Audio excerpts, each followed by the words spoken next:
Hello प्यारे बच्चों, आज हम कक्षा 6 क्लास 6 हिंदी मल्हार एनसीईआरटी के चैप्टर नंबर 7 जलाते चलो नामक कविता के संदर्भ प्रसंग सहित व्याख्या को करेंगे। पहला काव्यांश है, जलाते चलो ये दिए स्नेह भर भर, कभी तो धरा का अंधेरा मिटेगा। भले शक्ति विज्ञान में है निहित वह, कि जिससे अमावस बने पूर्णिमासी, मगर विश्व पर आज क्यों दिवस ही में घिरी आ रही है अमावस निशासी। बिना स्नेह विद्युत दिए जल रहे हो, बुझाओ इन्हें योना पथ मिल सकेगा। शब्दार्थ है, दिए का मतलब है दीपक, प्रकाश का स्रोत। स्नेह का मतलब होता है प्रेम, प्यार। धरा का मतलब होता है पृथ्वी, धरती। अंधेरा का मतलब है अंधकार। शक्ति का मतलब है ताकत। निहित का मतलब है स्थित, अंतर्निहित। अमावस का मतलब है अमावस्या। पूर्णिमा का मतलब है चंद्रमा की पूर्ण अवस्था वाली रात। विश्व का मतलब है संसार या दुनिया। दिवस का मतलब है दिन। घिरी का मतलब है आच्छादित, ढकी हुई। निशा का मतलब है रात्रि या फिर रात। पथ का मतलब है मार्ग या फिर रास्ता। संदर्भ, प्रस्तुत पंक्तियां हमारी पाठ्य पुस्तक मल्हार में संकलित जलाते चलो कविता से ली गई है। इसके रचयिता द्वारिका प्रसाद माहेश्वरी हैं। प्रसंग है, प्रस्तुत काव्यांश में कवि ने विज्ञान और स्नेह के बीच तुलना करते हुए स्नेह के महत्व को उजागर किया है। तो इस काव्यांश में कवि ने विज्ञान और स्नेह मतलब प्रेम, प्यार के बीच तुलना माने अंतर करते हुए स्नेह के महत्व को उजागर किया है। व्याख्या है, कवि कहते हैं कि हमें निरंतर प्रेम और स्नेह के दीप जलाते रहना चाहिए। तो कवि कहते हैं कि हमें निरंतर मतलब लगातार प्रेम और स्नेह के दीप जलाते रहना चाहिए, दिए जलाते रहना चाहिए, क्योंकि प्रेम व स्नेह रूपी दीप से कभी तो धरती का अंधकार समाप्त होगा। तो कवि कहते हैं कि प्रेम प्यार रूपी दिए से कभी तो धरती का अंधकार माने अंधेरा समाप्त होगा, माने खत्म होगा। कवि कहते हैं कि विज्ञान में इतनी शक्ति है, कवि कहते हैं कि विज्ञान में इतनी ताकत है कि वह अमावस को भी पूर्णिमा सा उज्जवल बना सकता है। कवि कहते हैं कि विज्ञान में इतनी अधिक ताकत है कि वह अमावस्या को मतलब अमावस माने अमावस्या को भी पूर्णिमा सा उज्जवल माने उजाला बना सकता है। तो फिर यह आज का समाज दिन में भी अमावस की रात सा अंधकार में क्यों प्रतीत हो रहा है, माने अमावस्या की रात सा अंधेरा क्यों लग रहा है। इसका कारण यह है कि विज्ञान के विकास ने मानवीय मूल्यों विशेष रूप से स्नेह और प्रेम को पीछे छोड़ दिया है। स्नेह से रहित विज्ञान की इस रोशनी में मार्ग दिखाने की क्षमता नहीं है। तो कवि कहते हैं कि स्नेह से रहित मतलब स्नेह से के बिना विज्ञान की इस रोशनी में मार्ग दिखाने की क्षमता नहीं है, माने रास्ता दिखाने की क्षमता नहीं है। आजकल के लोग स्नेह प्रेम एवं मानवीय मूल्यों को भूल चुके हैं और केवल विज्ञान की कृत्रिम रोशनी पर निर्भर हो गए हैं। इस कृत्रिम प्रकाश में स्नेह का अभाव है, माने स्नेह की कमी है, जिससे मार्ग मिलना असंभव है, जिससे रास्ता मिलना असंभव है। अतः कवि कहते हैं कि हमें स्नेह और प्रेम के दिए को जलाते रहना चाहिए, तभी हमें सही मार्ग मिल सकेगा। तो कवि कहते हैं कि हमें स्नेह और प्रेम के दियों को जलाते रहना चाहिए, तभी तो हमें सही रास्ता मिल सकेगा और समाज में उजाला होगा। प्रस्तुत काव्यांश में कवि बताना चाह रहे हैं कि केवल तकनीकी उन्नति से ही नहीं बल्कि प्रेम और स्नेह से भी दुनिया को उज्जवल बनाना आवश्यक है। अब इसमें विशेष क्या है? इसमें विशेष है, पहला, यहाँ कवि ने स्नेह और प्रेम के दीप जलाने के महत्व को उजागर किया है। दूसरा, मानवीय मूल्यों का पुनः माने फिर से उपचार करने की बात कही है। तीसरा है, अमावस अंधकार व पूर्णिमा प्रकाश का प्रतीक है। अब है काव्यांश नंबर 2। जलादीप पहला तुम्ही ने तिमिर की, चुनौती प्रथम बार स्वीकार की थी। तिमिर की सरित पार करने तुम्ही ने, बना दीप की नाव तैयार की थी। बहाते चलो नाव तुम वह निरंतर, कभी तो तिमिर का किनारा मिलेगा। शब्दार्थ, तिमिर का मतलब होता है अंधकार या अंधेरा, चुनौती का मतलब होता है ललकार, सरित का मतलब है नदी, किनारा का मतलब है मंजिल, समाधान का मतलब मंजिल, और किनारे का मतलब एक और क्या होगा, समाधान। अब संदर्भ क्या है, पूर्ववत, माने पहले काव्यांश में जो हमने संदर्भ किया था उसी के जैसे। अब है प्रसंग। प्रस्तुत काव्यांश में कवि मानव को प्रेरित करते हुए निरंतर प्रयास करते रहने की प्रेरणा देता है। तो इस काव्यांश में कवि मानव को प्रेरित करते हुए माने प्रेरणा देते हुए निरंतर प्रयास माने कोशिश करते रहने की प्रेरणा देता है। कोशिश करते रहने के लिए प्रेरित करता है, कहता है, ताकि वह अंधकार से निकलकर प्रकाश की ओर बढ़ सके। व्याख्या। प्रस्तुत काव्यांश में कवि मानव को संबोधित करते हुए कहते हैं, तो इस काव्यांश में कवि मनुष्य को समझाते हुए कहते हैं कि सबसे पहले तुमने ही अंधकार को चुनौती देने का साहस किया था और इस चुनौती को स्वीकार करते हुए तुमने दीपक जलाया था।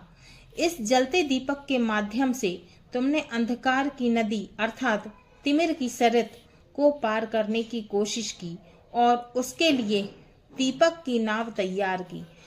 कवि आगे प्रेरित करते हैं माने आगे प्रेरणा देते हैं और कहते हैं कि इस नाव को निरंतर बहाते रहो। तो कवि कहते हैं कि इस नाव को लगातार बहाते रहो अर्थात संघर्ष करते रहो। तो कवि कहते हैं कि तुम्हें लगातार संघर्ष करते रहना है, क्योंकि किसी न किसी दिन अंधकार को किनारा जरूर मिलेगा। कवि कहते हैं कि अंधकार को किनारा माने मंजिल जरूर मिलेगी अर्थात अंधकार का अंत अवश्य होगा। इस प्रकार कवि का संदेश है कि निरंतर संघर्ष और साहस से ही अंधकार का नाश संभव है। तो कवि क्या कहते हैं, कवि ये कहते हैं कि लगातार संघर्ष और साहस से ही अंधकार को खत्म कर सकेंगे। यहाँ दीपक को एक प्रतीक के रूप में प्रस्तुत किया गया है और अंधकार के खिलाफ लड़ाई में मार्गदर्शन माने रास्ता दिखाने वाले की भूमिका निभाता है। इस प्रकार कवि हमें आशावादी दृष्टिकोण अपनाने को संघर्षरत रहने की प्रेरणा देते हैं। दीपक ज्ञान है ना, दीपक किसका प्रतीक है, ज्ञान का, और प्रकाश किसका, ज्ञान और प्रकाश का प्रतीक है क्या, दीपक। जबकि नाव जो है वो परिवर्तन और प्रगति का प्रतीक है। कवि ने इस काव्यांश के माध्यम से हमें प्रेरित किया है कि हम भी अपने जीवन में एक दीपक की तरह प्रकाशित होकर दूसरों को भी प्रकाश प्रदान करें, माने दूसरों को भी प्रकाश दें, दूसरों के जीवन में भी उजाला करें। विशेष पहला है, यहाँ कवि ने निरंतर प्रयासरत रहने की प्रेरणा दी है। दूसरा है दीपक को प्रतीक के रूप में दर्शाया है कवि ने। काव्यांश नंबर 3। युगों से तुम्ही ने तिमिर की शिला पर दिए अनगिनत है निरंतर जलाए। समय साक्षी है कि जलते हुए दीप अनगिनत तुम्हारे पवन ने बुझाए। मगर बुझ स्वयं ज्योति जो दे गए वे, उसी से तिमिर को उजेला मिलेगा। अब यहाँ शिला का मतलब है पत्थर, यहाँ कठिनाई या अवरोध के लिए कहा गया है। और पवन का अर्थ है हवा, ज्योति का अर्थ है प्रकाश, उजेला का मतलब है प्रकाश या रोशनी, साक्षी का मतलब है गवाह, निरंतर का मतलब है लगातार, अनगिनत का मतलब है बहुत सारे। ठीक है। अब इसका संदर्भ भी कैसा है, पूर्ववत है। प्रसंग। प्रस्तुत काव्यांश में कवि ने मनुष्य द्वारा सदियों से अंधकार से लड़ने के लिए दीप जलाने के विषय को बताया है, लेकिन उन दीपों को कई बार हवाओं ने बुझा दिया। फिर भी जो ज्योति बुझकर भी अपनी चमक छोड़ गई, वही अंधकार को दूर करने में सफल होती है। व्याख्या है, कवि मनुष्य के संकल्प और कर्मठता की प्रशंसा करते हुए कहते हैं कि युगों से तुमने अंधकार की कठोर शिला पर, माने शिला का मतलब होता है पत्थर, है ना, युगों से तुमने अंधकार माने अंधेरे की कठोर शिला पर अनगिनत माने बहुत सारे दीपक जलाए हैं। ये दीपक मनुष्य की कठिनाई को दूर करने के प्रयासों और संघर्षों का प्रतीक हैं। समय इस बात का साक्षी है, तो कवि कहते हैं कि समय इस बात का गवाह है कि कई बार जलते हुए दीपक अर्थात संघर्षरत प्रयास हवाओं अर्थात परिस्थितियों द्वारा बुझा दिए गए हैं। इन संघर्षों में कई बार विफलता मिली है, माने असफलता मिली है, लेकिन फिर भी उन लोगों ने जो बुझने में पहले प्रकाश दे गई अंधकार को दूर करने में अपना योगदान दिया है, चाहे कितनी भी बार दीपक बुझा हो, लेकिन उसकी जो आखिरी चमक है वह अंधकार को मिटाने का काम करती है। अर्थात कभी कभी मनुष्य अपने प्रयासों में सफल नहीं होता, लेकिन उसके प्रयास हमें आगे बढ़ने की प्रेरणा देते हैं, हार मानने की नहीं। अतः जो व्यक्ति रुक जाता है या हार जाता है अथवा जो किसी कारणवश अपने लक्ष्यों को प्राप्त नहीं कर पाता है, उसके प्रयास भी निरंतर हमें आगे बढ़ने की प्रेरणा देते हैं। अतः संघर्षों और कठिनाइयों के बावजूद भी हमें अपने प्रयासों को जारी रखना चाहिए, क्योंकि हर एक छोटे से प्रयास का बड़ा महत्व होता है। अंधकार का सामना करने के लिए संघर्षरत रहना ही जीवन की सच्चाई है और अंततः यह संघर्ष ही हमें सफलता की ओर ले जाता है। इसमें विशेष क्या है? विशेष यह है, पहला, कवि ने आगे बढ़ते रहने की प्रेरणा दी है। दूसरा, प्रयास करते रहने के महत्व को उजागर किया है। काव्यांश नंबर 4 है, दिए और तूफान की यह कहानी चली आ रही और चलती रहेगी। जली जो प्रथम बार लौ दीप की, स्वर्ण सी जल रही और जलती रहेगी। रहेगा धरा पर दिया या एक भी यदि, कभी तो निशा को सवेरा मिलेगा। अब यहाँ निशा किसको कहा गया है? रात्रि को, रात को, है ना। धरा माने धरती, स्वर्ण सी माने सोने सी, प्रथम बार माने पहली बार, है ना। शब्दार्थ है, तूफान का मतलब है आंधी या फिर बड़ी चुनौती। स्वर्ण सी माने सोने के समान, उज्जवल। निशा का मतलब है रात, अंधकार। सवेरा का मतलब है सुबह। धरा का मतलब है धरती या फिर पृथ्वी। संदर्भ, संदर्भ कैसा है? पूर्वत है माने पहले के जैसा है। प्रसंग, प्रस्तुत काव्यांश में कवि ने दिए और तूफान के बीच में द्वंद्व को चित्रित किया है। द्वंद्व माने झगड़ा, लड़ाई, है ना। तो द्वंद्व को चित्रित किया है।